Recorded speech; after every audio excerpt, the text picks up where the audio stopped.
Ой,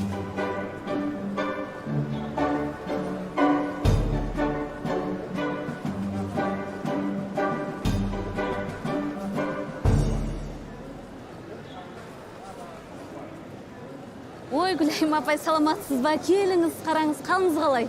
Так, мынадан сәл көбірек, анадан азырақ, анадан сәл көбіректен азырақ. Сонда қанша келі бұд? Алмадан 2 килограмм, жүзімнен 1,5 килограмм, сосын банан 1,5 килограмм. Қонақ шақырайын деп жатырсыз ба? Иә, ертең немеремнің тұсауын кесем. О, құтты болсын. Мен ана Астанадағы ұлыңыз үйленейін деп жатыр ма десем? Жоқ. Негіз бар ғой, сол ұлыңызда менің қызыммен таныстыру керек еді. Ойланып көрем. Ал жақсы, сау болыңыз. Ақшасын, ұмытып кетіппін ғой.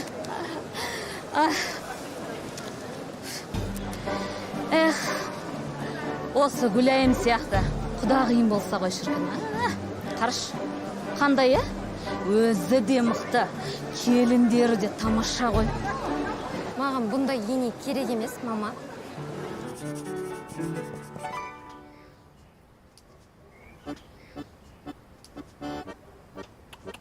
Бір, екі, бір, екі. 1, 2, 3, 4.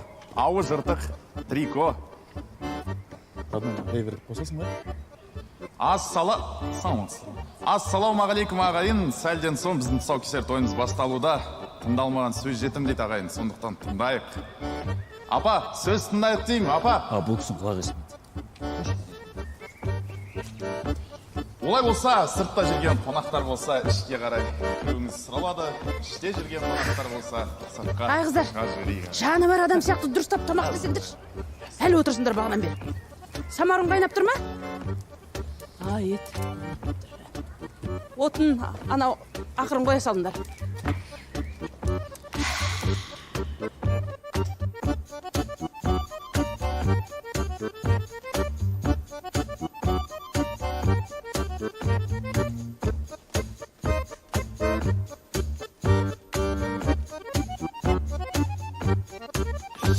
Тимеші, аяқтың астын оралып.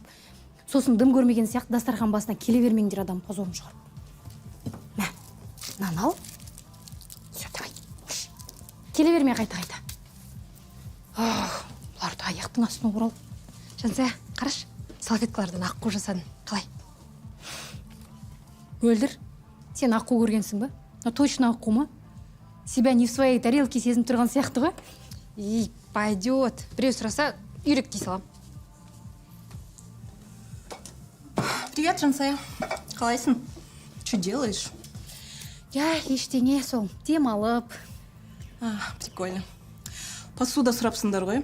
Өзімнің фарфор ыдыстарымда элитный ЖК-мнан бүгін комфорт плюспен арнайы сендерге алып келдім. Можете не благодарить. Біраз қиыншылық көріпсің ғой, Сымбат. Рахмет саған. Осы сен вообще көшпеген сияқтысың. Әлі көшіп сияқтымыз. Есть такое. Вообще мен сендерге риза болам шы. Үйдің қызметін кәдімгідей бір айлық төлейтіндей жасайсыңдар. Жесть. Енді бұл біздің келіндік міндетіміз, Сымбат. Құдайға шүкір, жалып жоқ. Так. Тағы да шай бітіп қалды. Бір шай ішуден бір жарыс болып отқандай болды ғой.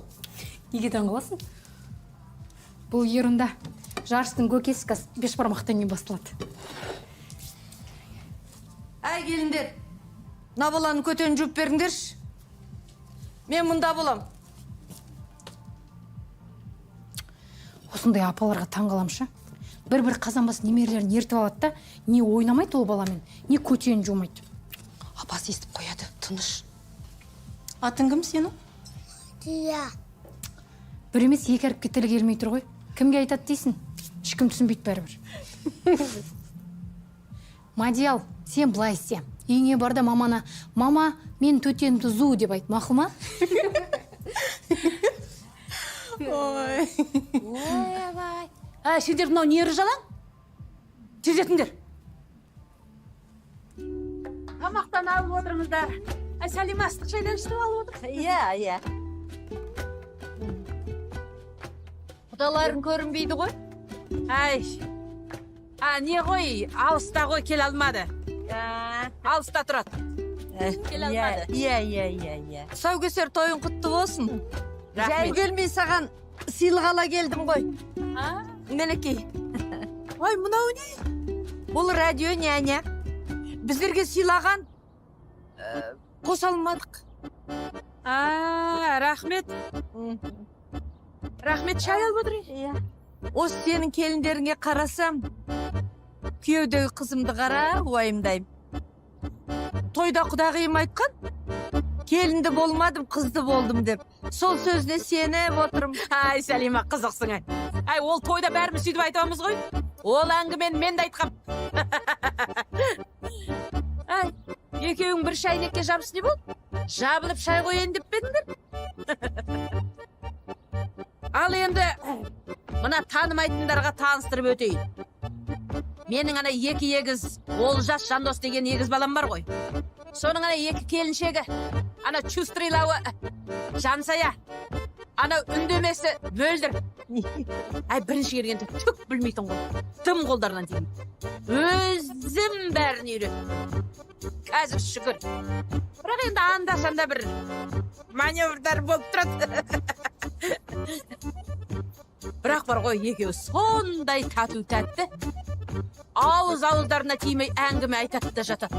Не әңгіме айтады екен деймін. Кейде ойлаймын, осы мені жамандайды ғой деймін. Жоқ, мам, вы чё? Нет?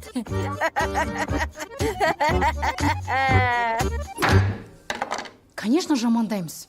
Уже мына жерінде тұр енем бар ғой. Маған үндемейді деп қояды. Мен просто интровертпін. Қыздар, енелерің палау астын деп жатыр. В смысле, жаңа ғана жеген жоқ па? Ұялмайды екен. Маған не дейсіңдер? Сендердің енелерің ғой. И вообще мен кетіп бара жатырмын. Потом не забудьте, пожалуйста, вернуть посуду, хорошо? Жарайды. Рахмет. Осы сымбат дым көмектеспеді. Неме істеп жүр? Ой, ерігіп жүрген адам ғой. Не істейміз енді? Палау жасаймыз ба? Конечно, істейсіңдер. Гүлайым, ертең қонақ келетін еді. Соған 3 үлкен табақ, самауырын, сосын екі келінге бере тұршы. Сен дегенде бар ғой, я. Бәрін бере салым ғой, қала ғой. Бірақ бар ғой, ана қайтаруды ұмыт кетпе. Қойштегі. Біз зат болдық, Осы позорым сестрам көрмегеніне шүкір. Айтпақшы, тұсауын сестраң кесе ма? Я. Келді ма? Я, келді анда жүр. Қараш, мынаны бүйтіп ашсақ әдем болады. Жүр, тұсау кесеміз, болыңдар. Әлі сендерге особый приглашение керек ба? Бол. Так, жүр, болды кеттік. Потом жақын. Сөз тыңдайықшы ағайын, сөз тыңдайықшы. Мынау түсті ғой аға? Олай болса, мына Жасмин қызымыздың сау кесу салтанатты рәсімін бастайық. Дуол шапалақтарымызбен әрине. Бастайық.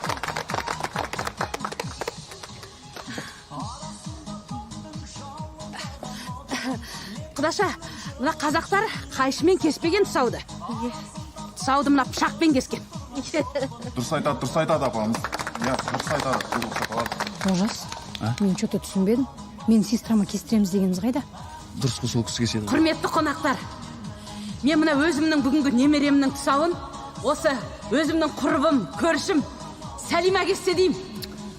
Әне, менің сестрам отбасында да жұмысында да табысты. 3 тіл біледі, ақылды. Сол кісіге ұқсасын деп еді қой, Олжас. Жарайды, Сәлима апаға ұқсаса да жаман болмайды.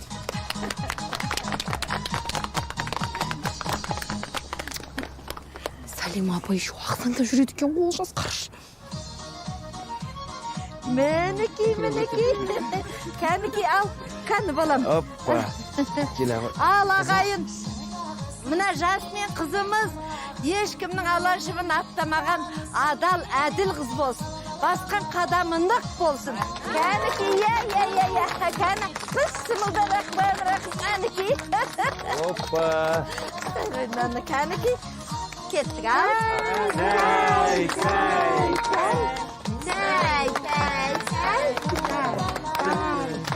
Олай болса өзім секілді тамада болсын, микрофонды қойып жіберейін деп. Қаяқта қалса ба? Таңнан кешке дейін 40 мыңға жүрсің. 45 мыңға ше тапасың. Ақшаны ал. Қалағаңды ал. банкирге ақшаны ал. Кітапты ала ғой қызым, кітапты Ал, домбыраны ала ғой. Ал ақшаны ала ғой. Баланың миын ашып жіберіңдер ғой. Мә ақшаны ал. Банкир болады міне. Банкир болады, ақшаны таңдап міне. Бәрекелді. Жасмин қызымыз жолын ақ болсын айналайын. Олай болса ортаға шығып, бәріміз бір қызыл биден жібермедік па? Жақсы болып тұрып бір билеп қайтайық,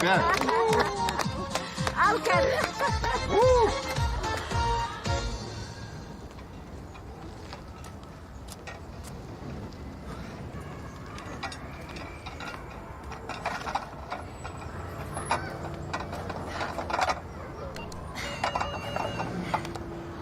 Сымбат, мен ғой? Привет, мен ваннадамын. Аха. Ой, ұят болып қалды. Кіре берейін ба? Кіре бер. Тыстарыңды алып кием ғой? Қоя салғанда. Не істеп жатсың? Жай. Күйеуім жұмыста. Балам садиктен жатпағанда не істеймін басқа? Күшті. Бізде ондай жоқ қой. Біз деген тіршілік бізде бітпейді. Үй жинайсың, двор сыпырасың, болмағанда тамақ пісіресің. Еду можно заказать. Американецтерде мынандай бір күшті сөз бар, өзіме қатты ұнайды. Happy wife, happy life. Егер әйел адамзат осылай бақытты болып, рахаттанып өмір сүрсе, оның отбасында да бәрі жақсы болады негізі. Күшті. Жансая, А, сенің түріңші кәдімге әбіршіп кетіпті. Бөлек шықшы, мен айтқанын тыңдашы. Бар ғой сенің енеңде келін, Моля бар, екінші келінмен тұрады. Сен бөлек шық давай, көп ұзартпай. не знаю, что-то мен ойламадым ол жайында. Ойланатын уақыт жоқ. Күйеуіңе айтсайшы. Не деп айтам? Ну, не знаю, намекни. Бірдеңкеден бастау керек қой. Алло? Қайдасың? Все, мам, келе жатырмын. Тез кел. Ага. Хозяйкама звондаған. Ладно, давай. Чао.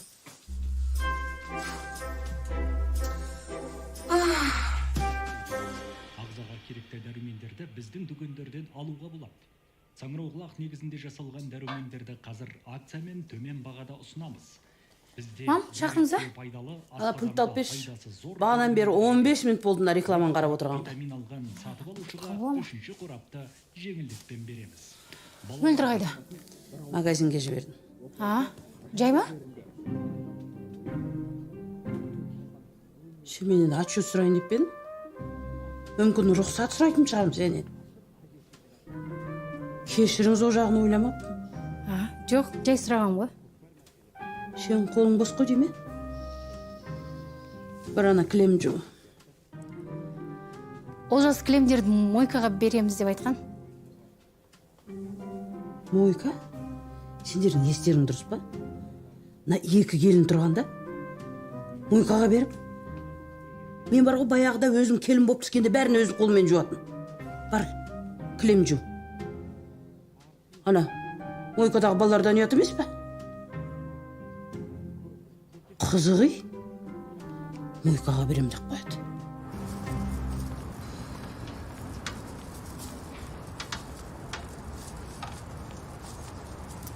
Привет, Сымбат. Кешіріңіз, барлығын кухняға кіргізе саласыз ба? Ау? А я не тебя. Сәлеметсіз бе? Я әрине.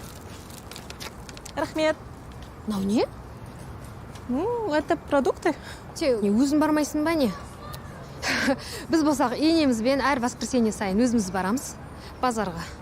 Бізге де бірақ көрер келсе ғой осылай. Енеміздің шашы тік тұратын жар. Өзіміз көрер, өзіміз грузчикпіз әйтеуір. Білесің ба, мо? Мен сені түсінем ғой негізі. Мен де енеммен тұрдым. Это были самые ужасные 2 недели в моей жизни. Просто кринж. Жарайды, мен барайын, мен күтіп қалған шығар.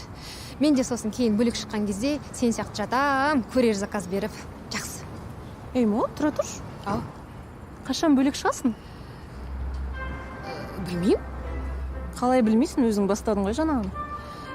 Жоқ, жалпы айтқаным ғой. Жақсы, кет. Ну, ты все равно молодец. задумываешься об этом. Не ғой? Жансая бөлек шығайын деп жатыр.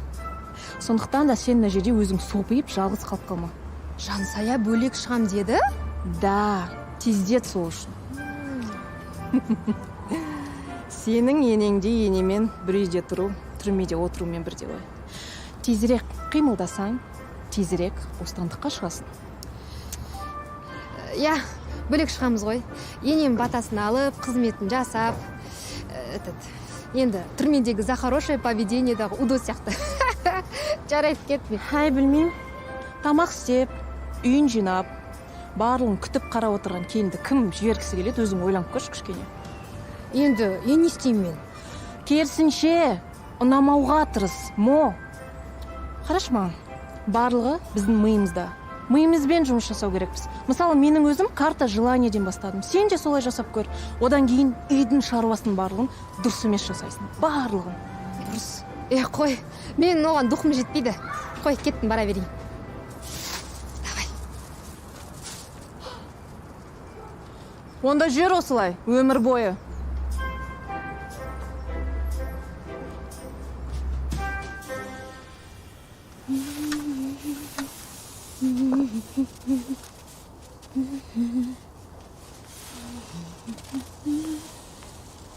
О, Моля, келдің ба? Я. Жансая, сен менен бір әсе жасып жүрген жоқсың ба? Түсінбедім. Маған ештеңке айтқың келмей ма? Жоқ. Ачо? Ештеңке? Алдағы күндерге қандай план? Сол, үй шаруасы ба? Басқа не болады? Ачо, Моля, түсінбедім. Неге сұрап отырсың оны? Жай сұрағаным ғой. Жансая, помнишь, осы екеуміз шаңыраққа бірге бір күнде келін болып түскенде, бір-бірімізге уәде беріп едік, келісіп едік. Абысын тату болса аз көп. Екеуміз ештеңке жасырмайық деп. Менен ештеңке жасырып жүрген жоқсың ба? Жоқ, Моля. Ты чё, вообще ешқандай секрет жоқ қой сенен? Жақсы.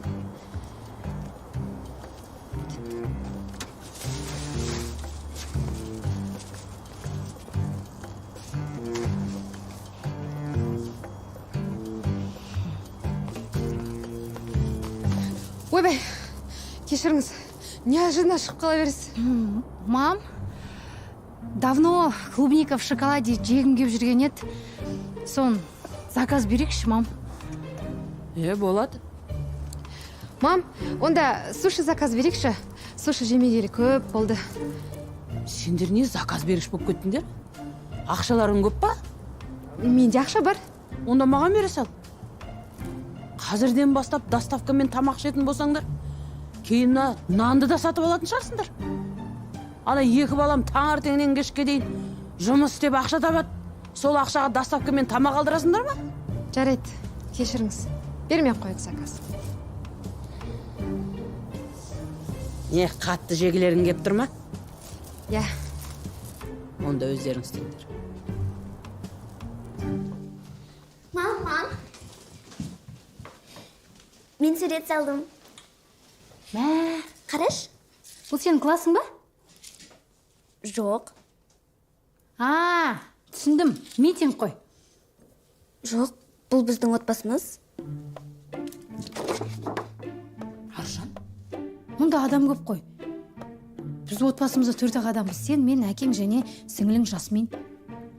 Ал әжеше, Мөлдір жеңеше, Жандос көке, Арлан, Жасмин, бәріміз бір отбасы емеспіз бе?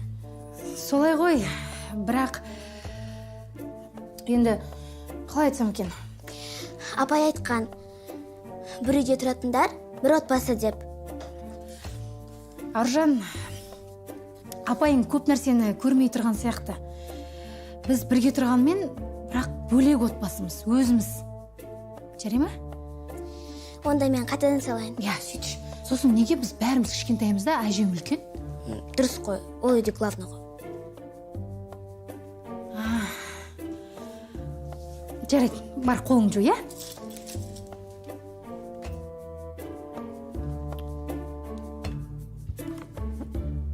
Тамақтарын жеңдер, алыңдар. Қалайсыздар, мам?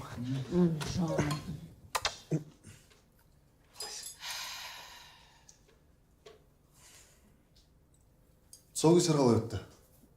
Күшті? Ренжімеңдер, жұмыстан жібермей қойды. Ничего страшного? Айтпақшы, сен бағана клубника в шоколаде жасаймын деп едің ғой, қаяқта болды?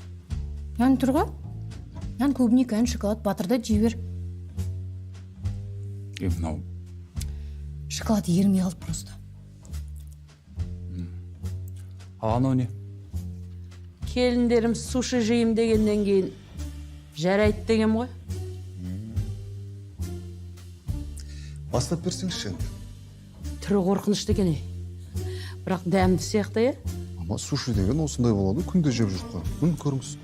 Жоқта тұр.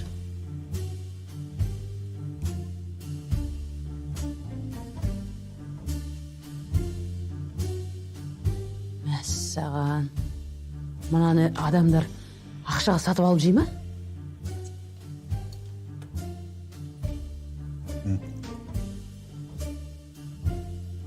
Нормально.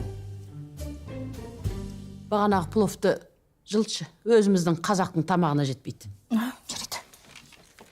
Плов өзбектердікі. Емес қазақтардікі. Сендер ана ертең Салиманың үйіне баруды ұмытып кетпеңдер. Ертерек барыңдар, ұят болады. Жай ма? Көрші Салима апаның үйіне қонақ келеді екен. Соған көмектесуге шақырған бізді. Мен ертең класстастармен кездесем. Кездесе бер. Саған біреу бірдеңе деп жатыр ма? Жоқ, біз әйелдерімізбен бірге жиналамыз дегенбіз ғой. Жалғыз барсаң бірдеңе бола ма? Мен мама жалғыз өзім отырам ба? Бәрі әйелдермен келеді. Жоқ дедім ғой. Мам, мөлдір менімен барат болды. Қай-қайдағы біреудің үйінде жүргенше әйелім қасымда болсын. Жарайды, Жансая жалғыз барады. Негізі Олжас екеумізде бір пландар бар еді. Не план? Екеуміз центрге барып, өзінің аузы бар ғой, айтады ғой. План? Иә. Ұмыт кетіппін ғой. Ертең шаш қысқартсам ба дегем.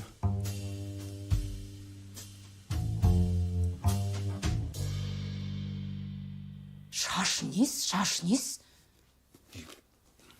Мен қаяқтан білейін, заранее айтып қоймайсың ба? Айтатын несі бар оның? И так-то ясный нәрсе ғой. Ренжімеш, мен түсінбей қалдым соны. Вечно нәрсе түсінбейсің сен. Бәрін айту керек саған. Қашан самостоятельно өзің бір нәрсе істейсің? Қыз бен жігіт болып жүрген кезде күшті болып подарки беріп, гүл беріп, романтик болып ішең. Қазір қараш.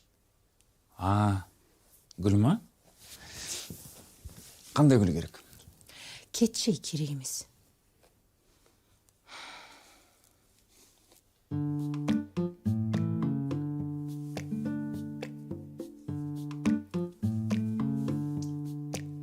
Олжас, сен мынаны қараш. Қызық көрсетем. Қара. Мынау мустанг деген жабайы жылқылар. Есейгеннен кейін өзінің туған мамасы тобырдан шығарып жібереді екен. Шынды ма? Неге? Енді самостоятельный болсын, өзі бөлек болсын деп. Потом олар өздерінің тобырын құрады. Ақылды жануарлар, адамдар сияқты. Адамдар да солай емес па?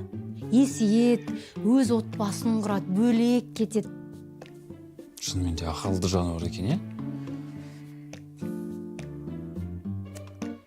Енді бәрі шұбырып жүрмейді да, бір жерде үймелеп. Немене қайта-қайта айта бересің? Түсіндім ғой, ақылды жануар екен. Ақылды. Кейбір адамдарынан точно ақылды. Бар, кетші, бар, тербете берші, ары қарай кыз. Оянады.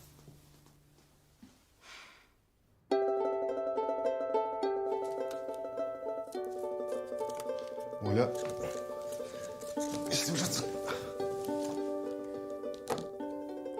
Мен басым не үшін кесіп тастағансың? Жай? Қалай жай? Естелік емес па? Не істеп жатсың?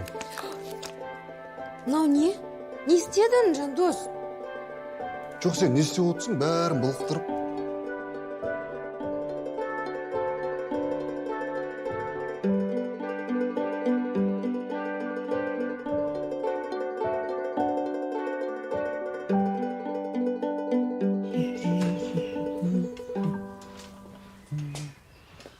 Дану, сен қайда шықтың? Қалай қайда? Сен өзің айттың ғой, класстастарымызбен жиналамыз деп. Оля, қайда класстастар? Мен жай айта салдым. Бүгін вообще-то по плану запчасть алуым керек. Қайдағы запчасть, Жандос? Мен боянып, сыланып алдым ғой. Осыған жақсылық істесең де жақпайсың. Қайдағы жақсылық? Анау көршінің үйіне барып көмектеспесін деп әдейі айттым. Сен сонда мен үшін өтірік айттың ба, не? Иә да. Білесің ғой, әйтпесе вообще өтірік айтпаймын. Отыр.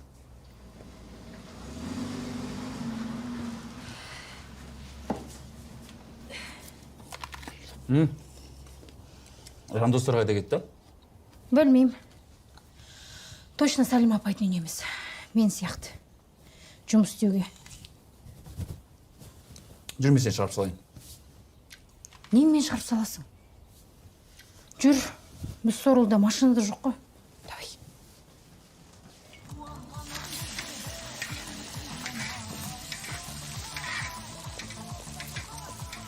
Моля қайда?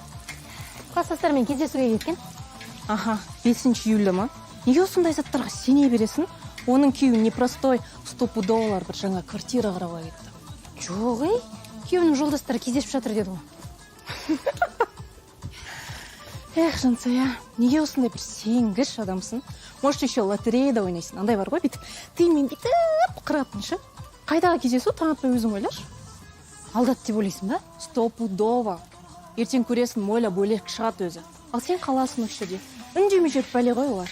И, как говорится, в тихом омуте черти водятся. Вот осы сөзге мен қатты сенемін ше. Вот. Оның күйеуі хитрый, ал сенің күйеуің сүмелі. Момын. Сымбат, сен барша ештеңе істемейсің, тек кедергі келтіресің. Амандасуға ғана келдің ғой. Не болды, Сәлима апай? Ладно, давай. Жансая, сен тездет, балам. Әлі саған істейтін жұмыс көп. Жарайды.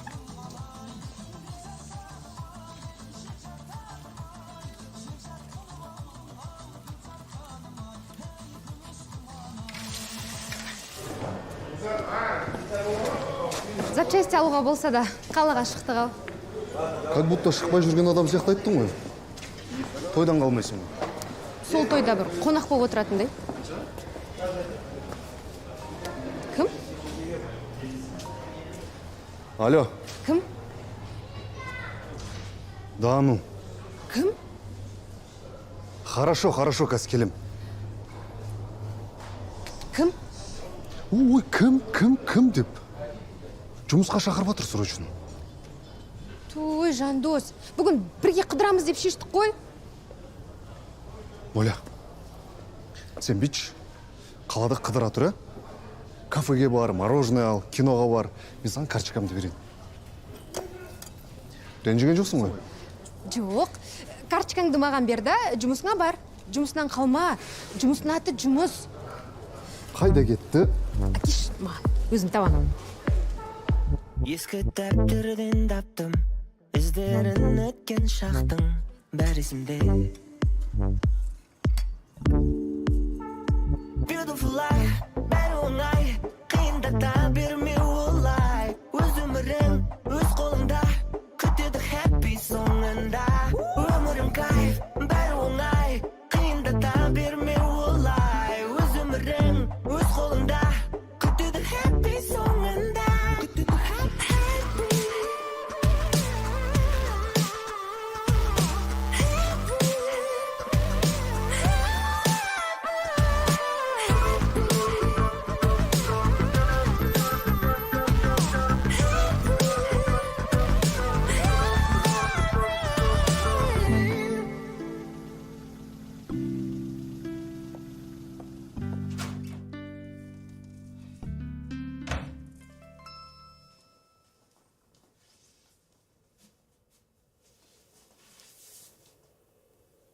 Ничего себе.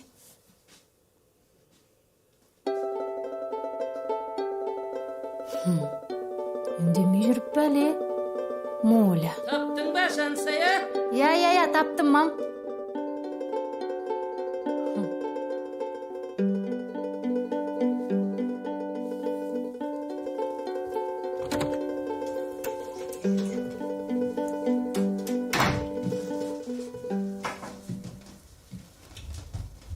Моля, келдің ба? Кездесу қалай болды? Қандай кездесу? Класстастармен? Жақсы. Жандос қайда? Жұмысында? Жақсы, жүр шай ішейік. Қазір. Сен маникюр жасатып алғансың ба не? Я жолда жасата салдым. Моля, шыныңды айтшы. Осы сендер кездесуге барған жоқсыңдар ғой? Я. Сен не істедің? Көршіге көмектестің ба? Қалай өтті? Жақсы өтті. Керемет өтті. Демалып қайттық. Жақсы.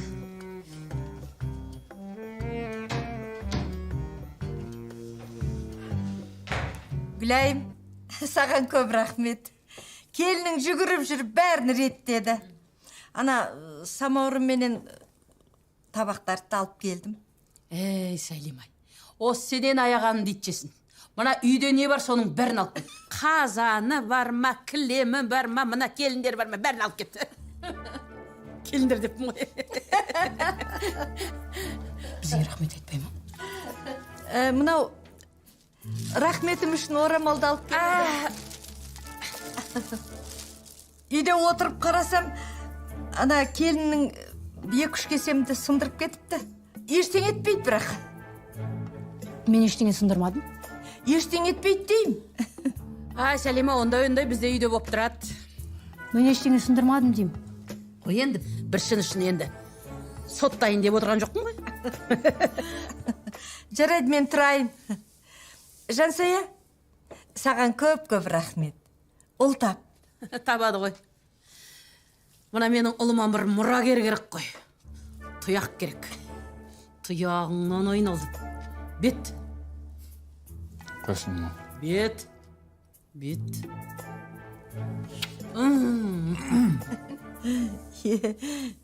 Мөлдір, сен де жалғыз баламен тоқтап қалма. Жарай ма? Жақсы. Олжас?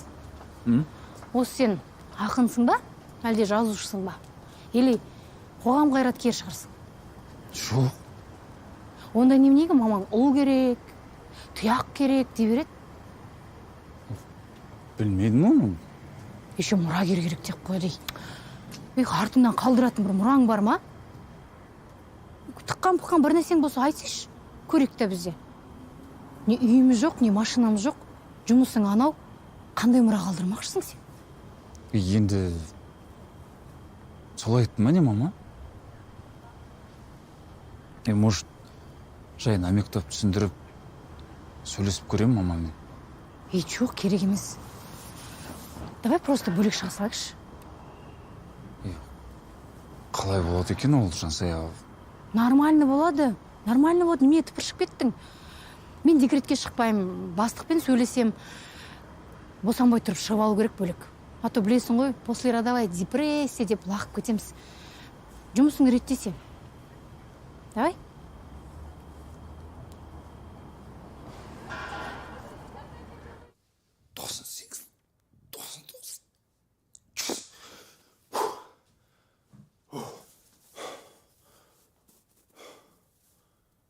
А что настроениең жоқ?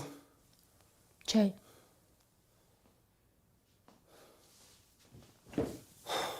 Не болды, тыныштық па? Жандос, шаршап кеттім. Жаңа мамаңмен көрші апай бар ғой? Жансая екеумізді быт шығарды. Айтпаған затты айтты. Не айтты сонда? Маған тағы да бала ту дейді. Как будто бір бала туған оп-оңай сияқты. Оля, сол кісінің сөзіне мән бермей ақ қойшы. Мамаң ше? Мен сол кісіні айтып тұрмын. Жандос, мен бүгін қалада қыдырдым. өзімді сондай бақытты сезініп жүрдім. Сол кезде маған бір ой келді. Маған туған күніме қандай сыйлық беретінін таптым. Сенің туған күнің декабрьде ғой. Заранее бер. Жақсы, қандай сыйлық? Бөлек шығайық.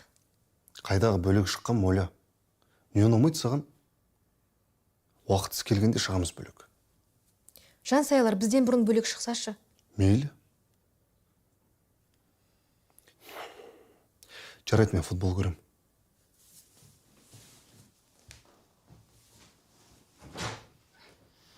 Жансая, мен негізі бәрін түсінем. Сен де мені түсінші. Мен екі оттың ортасында тұрмын. Мына жақта сен, мына жақта мама. Мамам әкесіз 3 жылды жалғыз өзі өсірген. Осы күнге жеткізген. Біз үшеуміз өскенде ешқашан анамызды ренжітпейміз деп келіскенбіз. Кім? Үшеуміз. Үшеуміз деп қойды. Сен ғана ғой ренжітпей жүрген.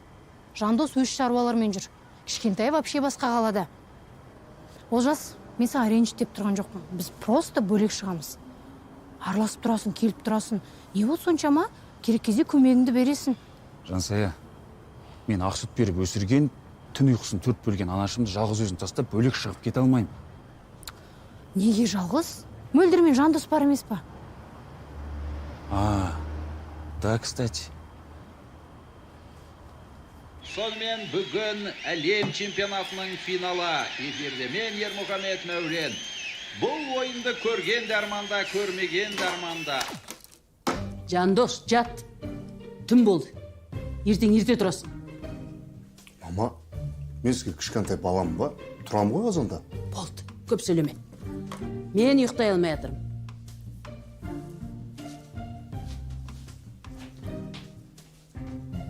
Өмір осы.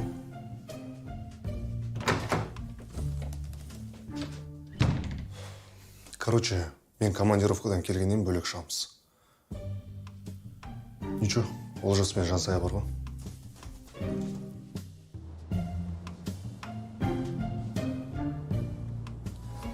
Жансая, мен бәрін түсінемін. Бізге адам жетпей жатыр. Сен не істеп жүрсің? Барып ең болмаса бір адамға укол салшы. Сен былай істеші.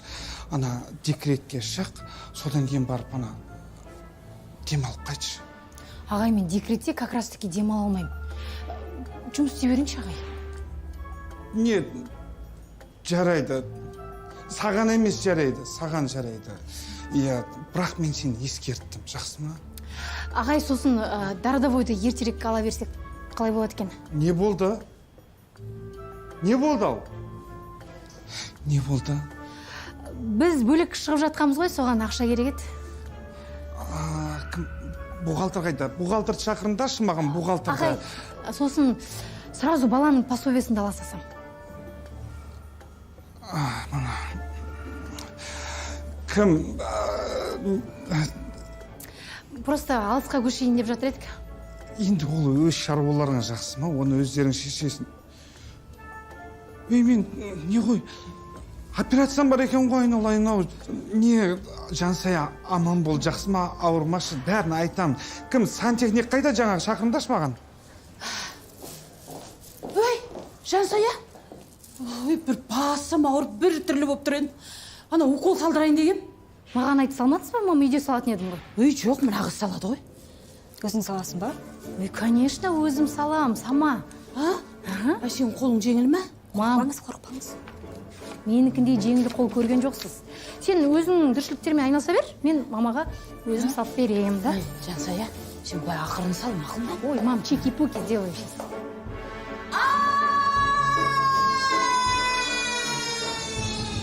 Болды, ары қарай өзім бара салам. Водительді нет. Жарайды. Мөлдір.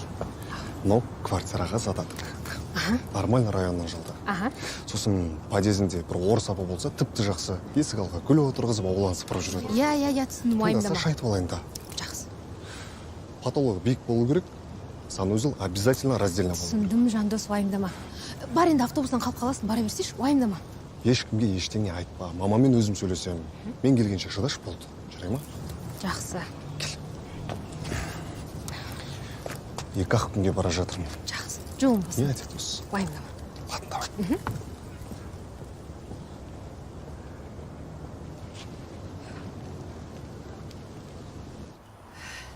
Ту келем деп айтпайсың ба? Шайым суып қалды ғой. Ештеңе етпейді. Настроение күшті, Аха. Пенсия? Одан да керемет. Құдағиым екі әйелдің басы бір қазанға сыймайды деп, қызым мен күйеу баламды бөлек шығарғалы жатыр. Мәссаған. Ені слабылау. Наоборот, мықты адамдар солай істейді. Баласымен кіндігін кесу ол үлкен шаруа. Ұлының есейгенін түсіну деген даналық қой. Дұрыс айтасың. Мына кейбір енелер түсінбейм. Келіндеріне жабысы болады. Не әдеті?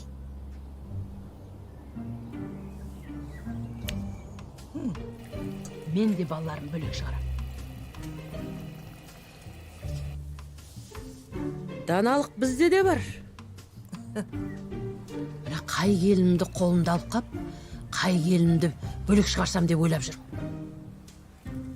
Менің жағдайымды қайшы жақсы жасаса, соны алып қалам да, мына үйдің тірлігіне жоғын бөлек шығарам. Онда сен конкурс жаса. Ондай конкурсқа қатыспай қойды.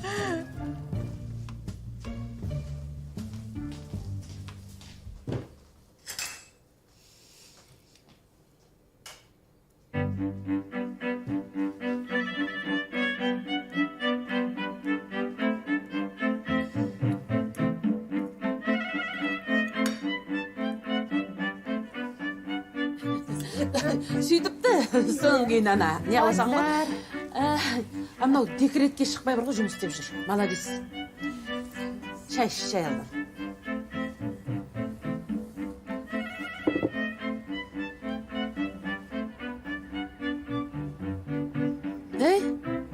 Мынаның бәрі ақ кетті ғой. Сен әлі күнге дейін білмейсің ба? Мен қандай қуырылған жұмыртқа жейтінімді? Мен сіз жақсы көретіндей жасай алмаймын. Оны Жансая жақсы пісіреді.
Өзім дайындадым. Ас болсын.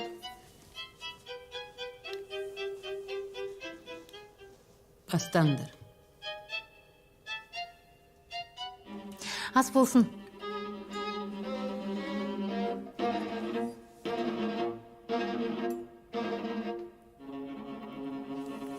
Мам,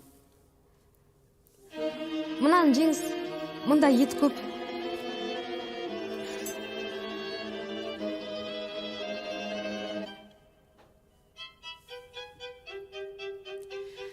Мөлдір, сен неге жемей отырсың?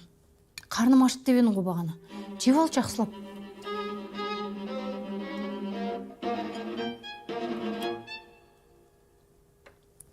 онша емес болып қап па? Жоқ, өте дәмді.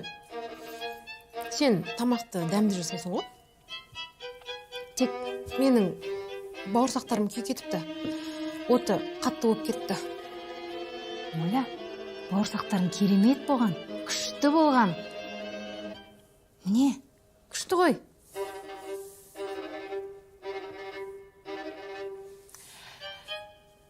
Оля, келесіде отпен ойнама, күйіп қаласың.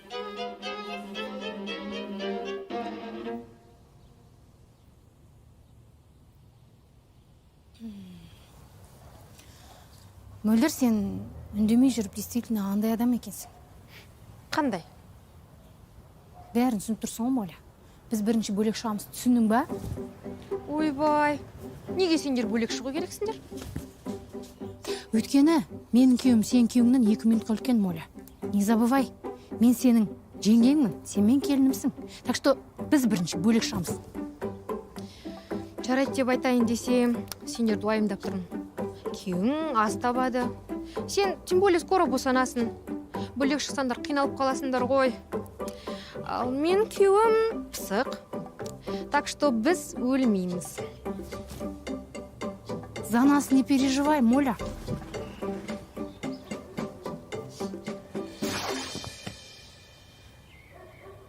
Моля, абайламайсың ба? Кішкене қарамайсың ба? Әкел енді дұрыстап жаяйық.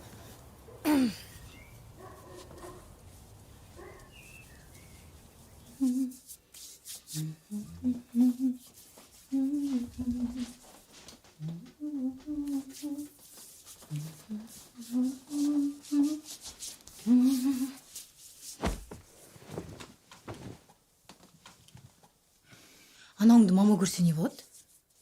Олжас, осы сен мамаңнан неге қорқасың? Білесің ғой, маманың майда шүйде нәрсеге айғай шығарады.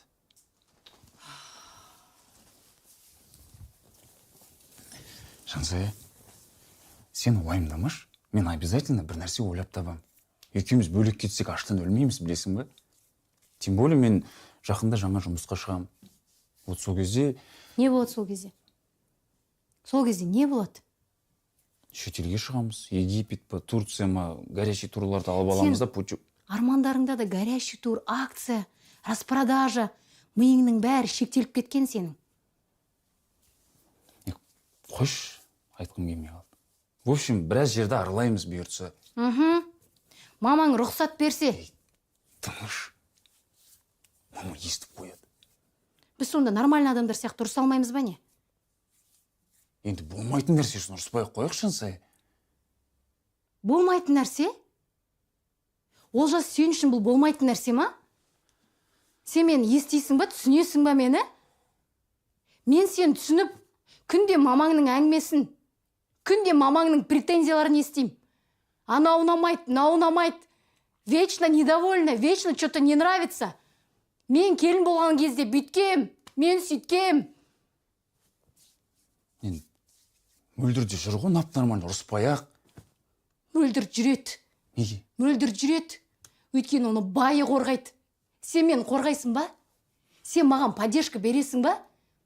Паттан тастайсың да отыра бересің. Үндемей. Не істеуім керек мен сонда? Не істеуім керек? Олжас, мен сенен пионы, айфон, розы сұрамайым. Маған поддержка керек. Жай сенің қолдауың керек. Мамаңнан мен қорғап отырсаң, маған сол керек.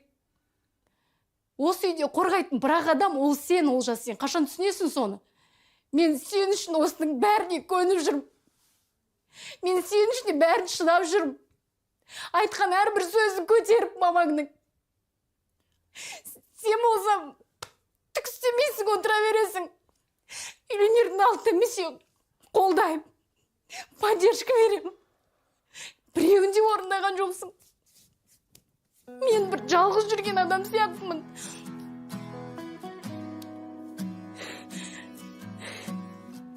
Жансая. Сөйлеме. Енді сөйлеме. Сабырға бағындырайық өкпені, осы сәтте ең керегі оттек.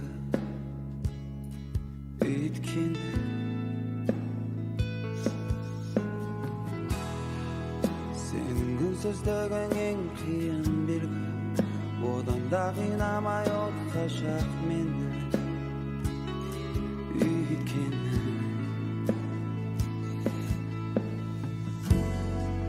сенің көзіңдегі бейне мен емеспін бе, жоқпын ол жерде.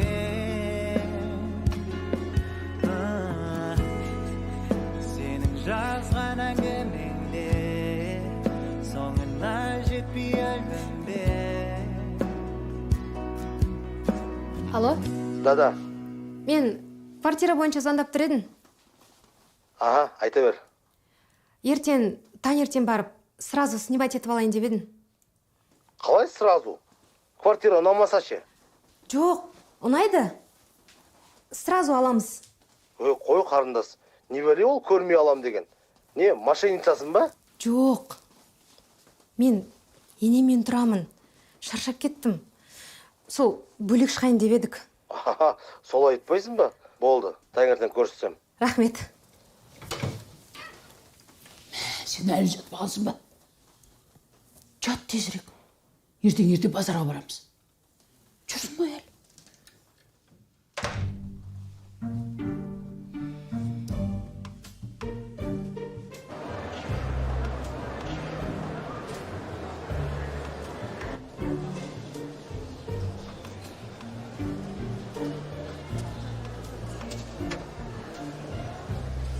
Ой, саламатсыз ба, Гүлайым апай, қалайсыз? Келіңіз, не аласыз? Так, 2 килограмм жүзім. Жарты килограмм банан.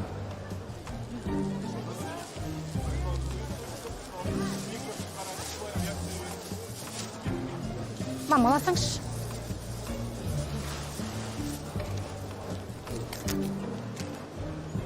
Ана Астанадағы ұлыңыз үйленді ма? Жоқ. Ертең келем деген, сюрприз жасайым деген. Мам, біз бара береміз. Жақсы, сау болыңдар. Әй, мені күтіңдер. Келіндер қалай өзі? Раш енесінің басына шығып атты ғой тей. Күшті ене екен, мама. Астанадағы баласымен точно танысам.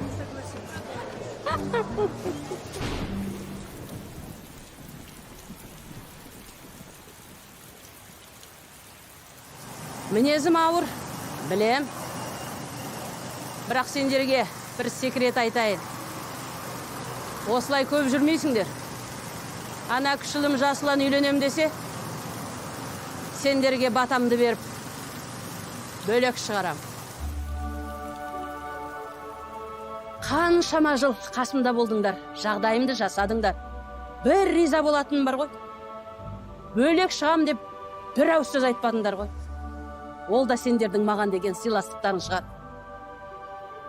Менен асқан бақытты ене бар ма?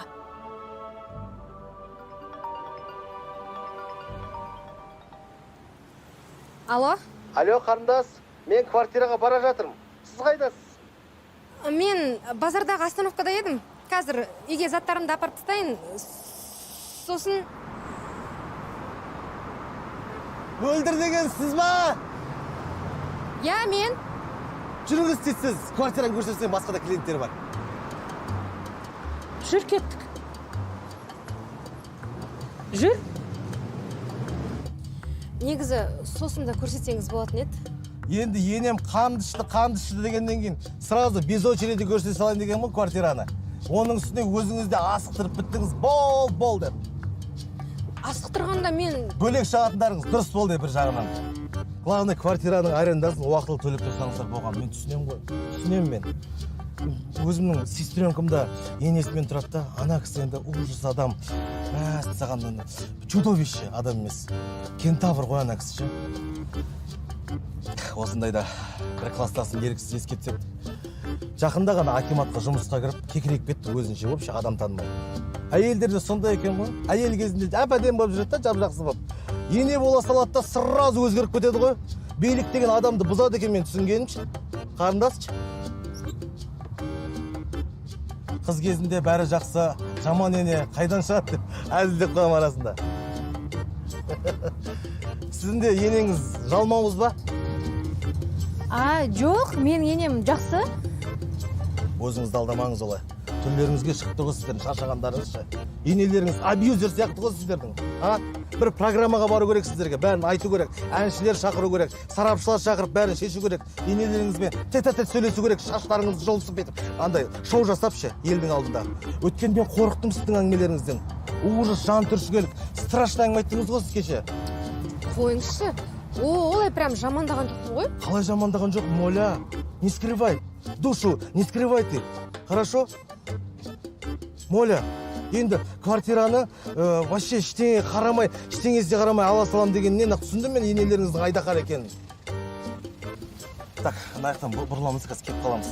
Дальше енелеріңізді квартираға кіріп жамандаймыз.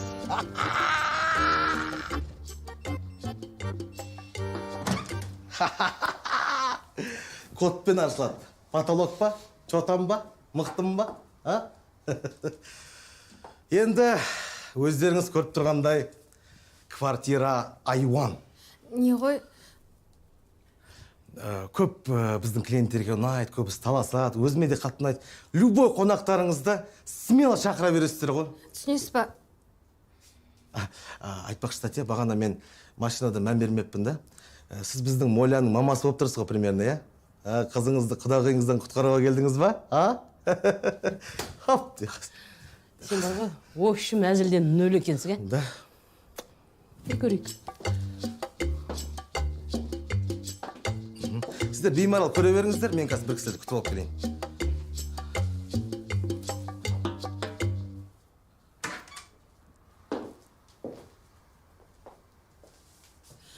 Сөйтіп бөлек шығам дедіңдер. Мам, енді... Жаңа не деді мені? Айдахар деді. Чо, мен үйтіп айтқан жоқпын. Моля сонда маған айтпай, өзің бөлек кетіп қалған келді? Басқа. Мына, сенен ондайды күтпедім. Жансайы болса жарайды, таң қалмас едім. Үндемегеннен үйдей бөле шығады деген рас екен, ә? Жансайы мүмкін сен де квартира дайындап қойған шығарсың. Жоқ, мам, жоқ.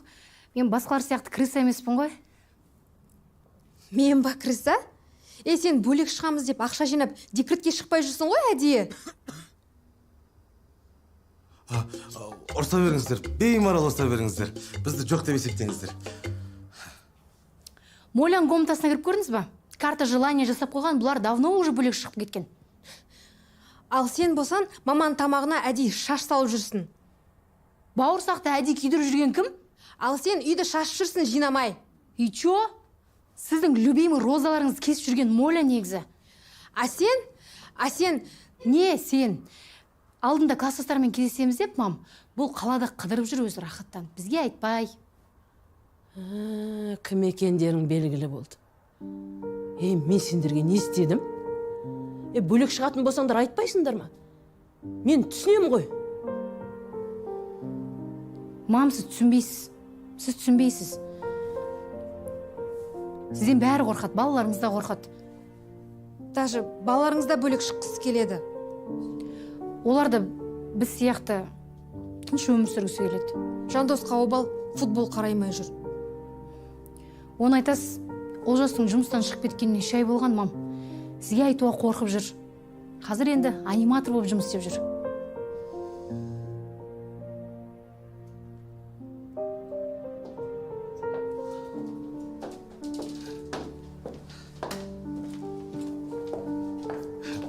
Звондайсыздар ғой? Біз квартираны алмаймыз. Ой, квартирасы құрсын. Мұна ұрыстың немен біткенін айтсаңыз болды, әбден қызықтырып жібердіңіздер ғой? Бізді үйге апарып тастаңызшы. Итак, апарып тастаймын ғой. Сумкаларыңыз машинада ғой. Бара беріңіздер, апарам. Так, не істеп тұрсыңдар, давайте. Квартира не сдается, топайте. Или 2 сағат қаласыңдар ма? Ойнап айтам, барыңдар, давай.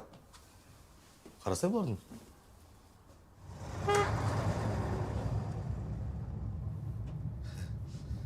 Келіндеріңізді мінгізіп алу керек бет деймін да. Бір жағынан дұрыс болды, Татья. Қазір келіндерді вообще түсінбеймін мен. Кішкентай қиындыққа төзе алмайды ғой, как будто туға сала икра жеп өскен адам ұқсап. Күйеуіңнің анасын деген қандай көтере керек қой басқа. Керек болса ақ киізге салып көтере керек қой, Татья, дұрыс емес па? Тым сөйлескің кеп тұрған жоқ. Орынды, Татья. сөйлеспеуіңіз орында. Желанияңыз кетіп қалған ғой сіздің бәріне. Миыңызды ағыз жіберген ғой ана келіндеріңіз. Су қылып. Өшіп қапсыға әбден тәте. Бұрын қандай едіңіз сіз? От едіңіз ғой. Ақын адам едіңіз ғой сіз тәте. Сіз деген қобыз тартатын едіңіз ғой есіңізде ма? Сіз ұстаз едіңіз ғой. Әкімнің қолынан төс белгі алдыңыз ғой. Талай рет акиматтарда сіздің қуаныштарыңызға куә болдық қой тәте бала күннен. Ұлағатты ұстаз бол. Керек болса Париж асқан ұстаз едіңіз ғой тәте сіз баяғыда. Сен мені танымайсың ғой, қайдан білесің? Көзіңізден көрініп тұр ғой тәте просто. Мөлдіреп көзіңіз айтып тұр ғой барлығынша. Маған қызық та, енді өзіңіз бір жан-жақты адам сияқтысыз. Көп оқып қалған, көріп қалғанша. Маған қызық та, сіз неге қызығасыз? Хоббиіңіз қандай тәте сіздің? Білмеймін. Мысалы мен сурет салғанды ұнатам.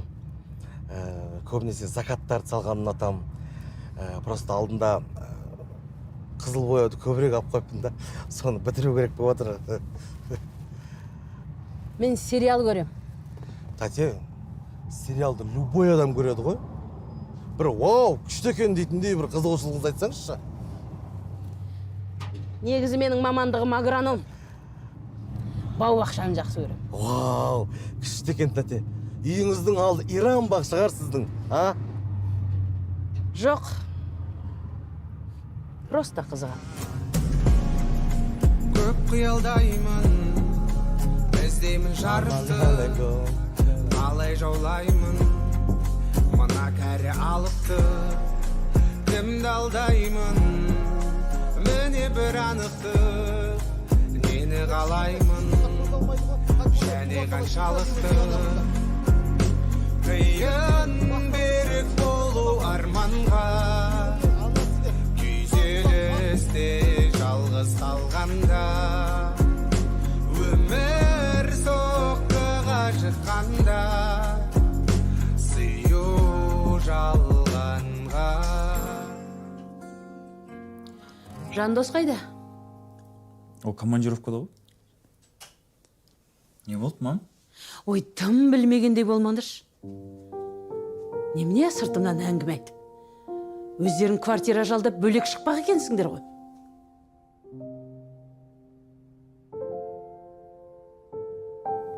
Мен сендерге кедергі жасаппын ғой. Сендерді ешкім ұстап тұрған жоқ. Бөлек шығам десеңдер шығыңдар. Әне есік ашық. Енді менен қорықпасаңдар да болады. Мам, қара, мен тағы сурет салдым. Молодец. Бұл жерде тек қана біздің отбасымыз. Бұл жерде әже жоқ.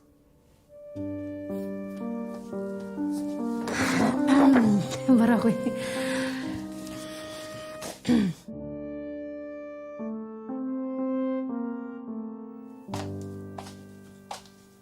Моля?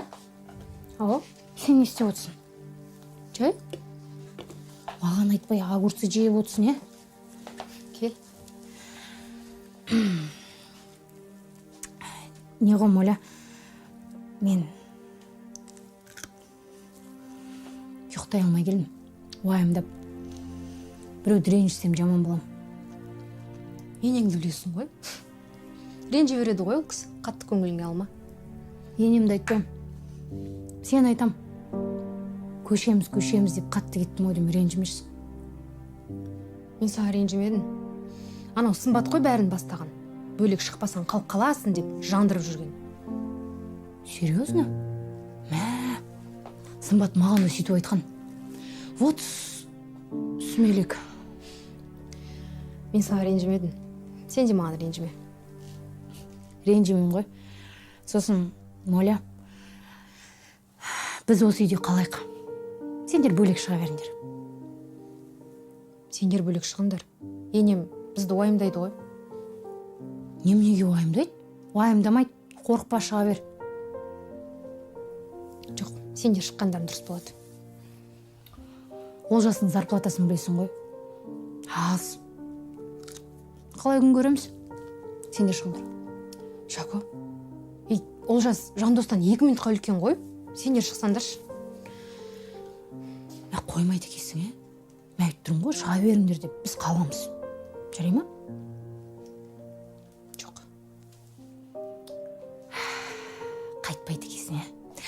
онда былай істейік. Ертең таңертең енемізбен сөйлесейік. Айтайық, Жасұлан үйленем дегенше қолыңызда қаламыз деп. Жарайды. Сосын, что-то сен в последнее время көп жеп кеттің соленый огурец. Сенің де аяғың ауыр емес па? Жоға. Соңғы кезде не до этого болып кетті ғой. Қолдарың тиіп жүр ма? Ей, қойсай. Шын ғой енді. Келіңдер жүгірмей. Тамақ пісті. Мам, чайға келіңіз. Что-то таппадың маманы? Магазинге кетті ма? Жоқ. Мен что-то с утра көрген жоқпын мен. Нема? Маманы көрдіңдер ма? Звондасам, телефон өшіп тұр. Өзіміз таппай тұрық. Іздеңдерші, что-то уайымдап тұрмын мен. Іздейміз бе? Іздейік.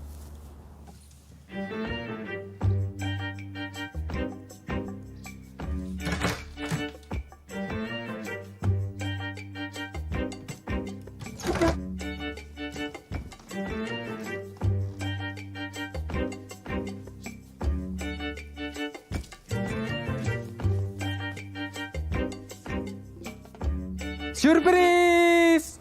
Жасұлан, сен келіп қалғансың ба не? Қоя берші сюрпризіңді. Маманы жоғалтып алдық. В смысле?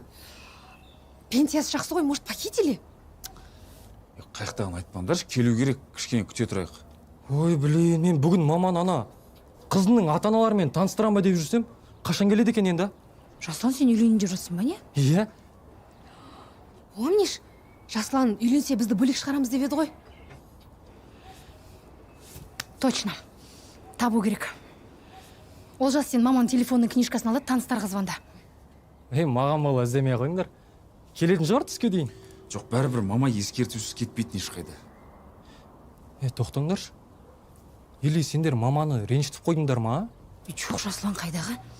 Қой, давай тездек. Айтпақ, Жандос келді ма? Я, келді. Онда оған да ізде деп айтам. Я, сөйтші кеттік.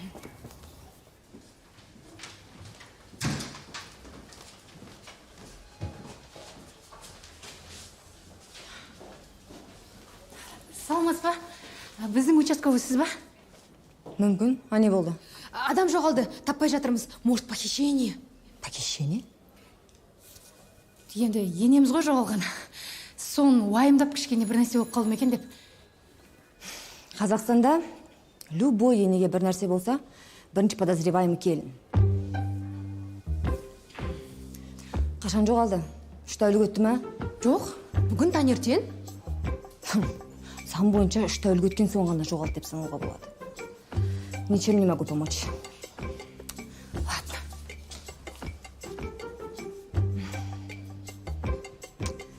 Енелер жоғалып кетіпті. Везет же людям, а? Не oldu, бар ма? Жоқ, овощной жақта. Мясной отделда да жоқ, бәрін қарап шықтым. Қайда кетіп қалуы мүмкін, а? Блин. Сен де бәрін ушықтырып аяқ астынан. Мен не істедім? Не істедім? Күте тұруға болмай ма? Срочно деп? Срочно ғой енді. Кеше ана қызымен ұрысып қалғам. Бүгін татуласып әңгіме арасында ата-аналарымызбен таныстырам деп уәде берген ғой. Бәрі жиналып күтіп отыр енді. Қаяқта күтіп отыр? Ресторанда. Енді өзің бара беруге болмай ма? Қалай барам мен, мамасы? Тем более танымаймын да олар. Или сен барасың ба? Қуасың ба? Сен мен не деп барам о жаққа? Енді не істейміз? Кәс. Моля, ана жаңа құдалар ресторанда күтіп отыр деп барып ұстай тұрыңдаршы, алдап болсын. Өздерің барасыңдар ма, или біреу жібересіңдер ма? Білмеймін, бір амалын табыңдаршы.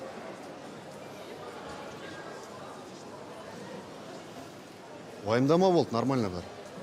Жүр. Қызым, 2 сағат болды ғой күтіп отырғанымызға. Точно үш жер ме? Я қазір келеді. Келу керек.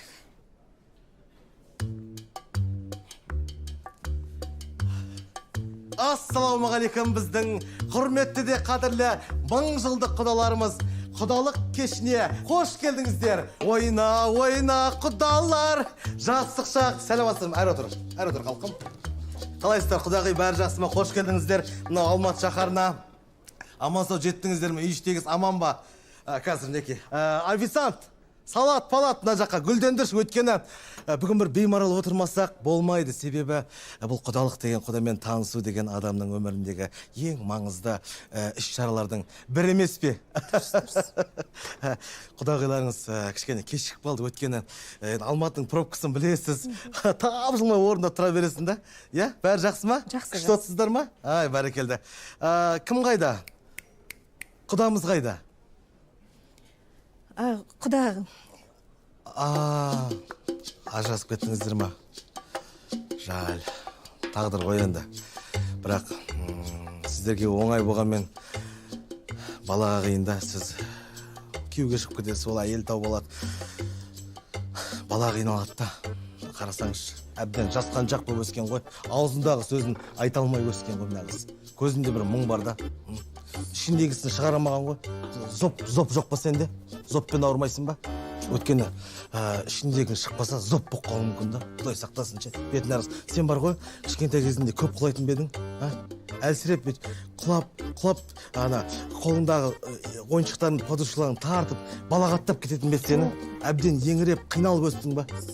Білесіз ба, бұл қыз неге ерте тұрмысқа шығып атқанын? Өткені әкенің вниманиесі жетіспегеннен. Ер азаматтың аялы алақаны болмаған, хотя бы ағасы болған шығар, ағасы да болмаған шығар. Туа сала ажырасып кеткен шығарсыздар, иә?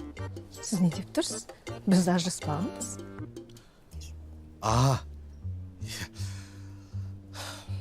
Құда шема. Қиын ғой ол, дерт қой ол. Жатқан шығар бір паркте, сасып жемпір жыртық болып. Или бір қалаң ішінде жүрмекен 5-6 адам болып, орталарында бір әйел адам бар, сумкысымен. Сасып жүрген шығар, Бұл күндері баладамас, шалдамас, арақ сенің қай атаңнан қалғанас. 100 күнәні жүктемесе мойныңа, 100 грамы жүрегіңді жалғамас. Ойлан, қазақ, ойлан. Менің күйеуім ішпейді. Ой, кешіріңіз, құдағи. Бірден түсінім керек еді. Құда отырма. Қайда отыр? Заречныйда отырма. Үлкен сумамен ұсталды ма, құда? Коррупционер болып тұрған құдамыз. Ештеңе етпейді. 10 жылда шыдасаңыздар, дүние мүліктеріңіз өздеріңізде қалады. Бәрі сөйтіп отыр ғой. Это актуально. Сейчас это актуально. Сәл жетіріңіздер. Или бәрін басынан бастағыларыңыз келе ма? Түсінуле бастағыңыз келе ма? Бәрін? Шемішкі сатып бастағыңыз келе ма? Бәрін? Жоқ, сіз ондайға төзе алмайсыз. Сіз деген әбден байлыққа үйренген әйелсіз ғой. Жоқ. Сүтке шомылғансыздар ғой сіздер. Жоқ, олай да емес. Енді қалай? Папа жұмыста болды. Ештеңке. Қазір не, айырып тастайсың ба мені? Жоқ. Кешірім сұрайым. Жұмыста екен ғой. Бірден сөйтіп айтпайсыздар ма? Құда жұмыста деп. Кесіп айтпайсыздар, мен уже құда туралы жаман ойлап баратыр едім ғой, мынаған кетіп баратыр едім уже. Сіз жалпы Жасұланға кім боласыз? Мен Жасұланға нағаш жағынан бөледі жиен кіндік папасымын. Жоқ, мен риэлтормын ғой. Риэлтор? Риэлторым. Салат болады, баклажан. Баклажан, жареный баклажан жейсіздер ма?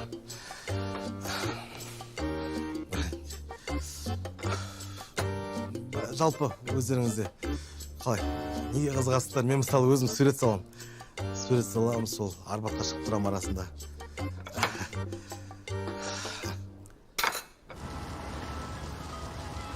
Қалайсыңдар, қыздар? Сима, бергел саған айтатын әңгіме бар. Сен не адамдар шақтырып жүрсің? Жіберші, Оля. Қойшы жаздай кет. Жібермем, Оля. Дұрыс, жібермем.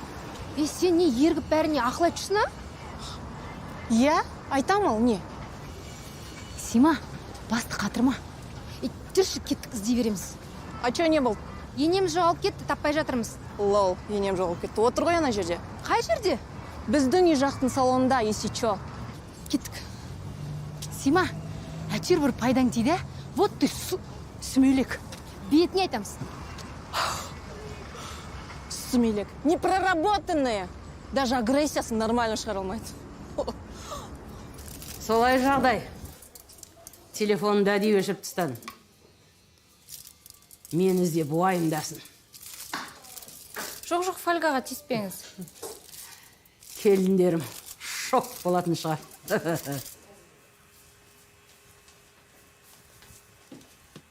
Бірақ екеуі де жақсы. Айтқандарын тыңдайды. Сыйлайды, құрметтейді. Не керек? Бұнда бен ғой. Болар болмас затқа ұрсып. Енді болды. Өзіме ұнайтын іспен айналысып, келіндерді жайына қалдырам. Өйтпесем ішім пысып, келіндермен жағаласып отырым. Все. Теплица салып, клубника өсірем. Мам. Ойбай, не болды? Орамалдарың қайда? Жарай, жүре беріңдер. Не болды? Мам, сізді іздемеген жерім салмады. Мам, Жасұлан үйленем деп жатыр. Сізді бүгін қызының ата-анасымен таныстырмақшы болған. Алло, Жасұлан, қайдасыңдар? Болсаңдар, мамам күтіп отыр ғой. Давай быстрее. Көп та, ондай жағдай көп келсе. Баяғыда сон кісіні Сібірге айдап барды. Қайдағы Сібірің? Давай, топай. Жылжаш. Ойбай. Құдағай сөйтіп, мен өзім Әбілхан Қастеевтің шығармашылығын қатты жақсы көремін да, әрбір картинасында бір астар бар сияқты. Әсіресе мақта жинау деген туындысы. Сіз картина қарап тұрсаңыз, картина сізге қарап тұрған сияқты бір алмағайып сезімге енесіз. Как будто суреттен нұр шашырап тұрған сияқты. Енді рас өтірігін қайдан, бірақ сол картинадағы бір әже менің нағашы әжем, туған нағашы әжем деседі. Мамамның мамасы да. Асылдың сынығы болып тұрмын ғой, Құдағай. Байқап отқан шығыз кішкене ерекшелемін да. Қызым, ренжіме, бұлай болмайды. Құдағи, енді қызы барды, назы бар дейді, базар жоқ, бірақ күтсеңіздер сәл қалды ғой. Балалардың бақытына балда шаппаңыз. Ас күткен жоқпыз. Самолетке кешіп қаламыз. Қызым, жүр, кешігеміз. Жүр. Құдағи, Жанел, отыр. Орамалың тақта отыр. Қызмет қыласың. Құдағи!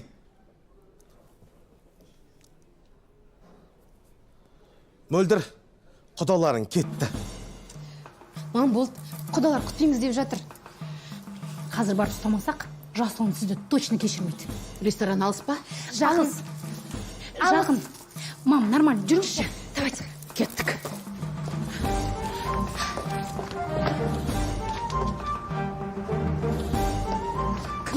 Фольгаға тиіспеңіз.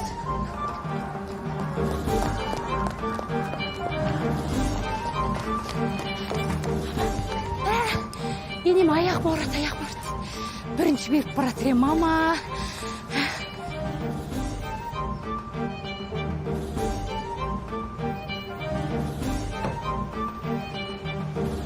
Жанел! Ей, тоқта! Бақытыңды ойнасайшы, қасқа қыз-ау! Ай! Қайда, Құдағи? Жаңа ғана кетті. Ой, ай! Үйтіп ұста қалмайсыз ба? Полиция! Анау көлікте көп мөлшерде наркотик кетті. Срочно барып ұстап алыңыздар. Жас!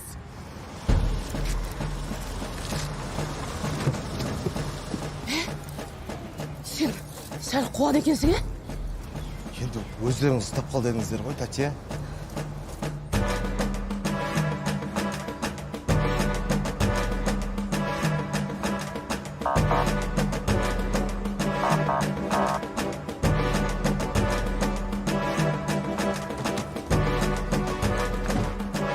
Оларын көтеріңдер. Оларда нелерің бар? Жіберіңдер!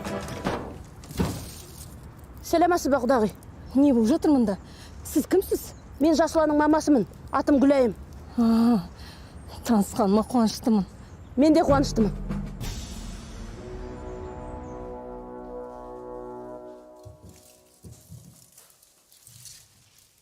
Сонымен, Құдағи, сіздер жақтан құдалыққа қанша адам келеді?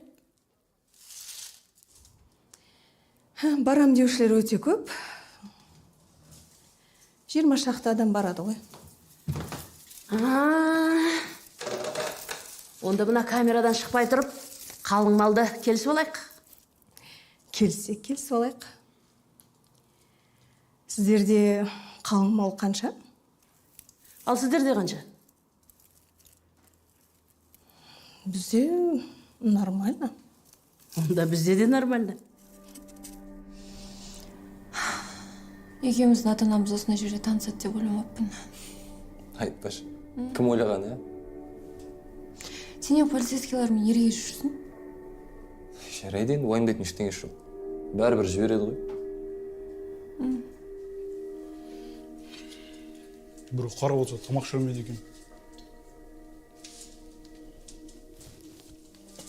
Ақпарат жалған болып шықты. Қашкетке риэлторды ұстап алсақ, штраф соғамыз. Босатамыз сіздерді.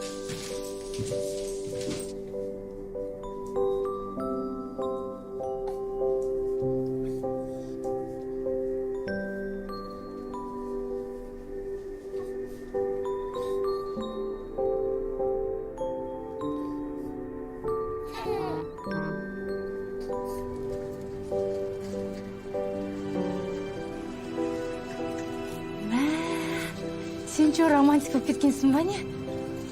Жақсы, мынау саған. Рахмет. Несіне әуре болдың, қымбат шығар я, қанша қалдың? Ей, ладно, рахмет.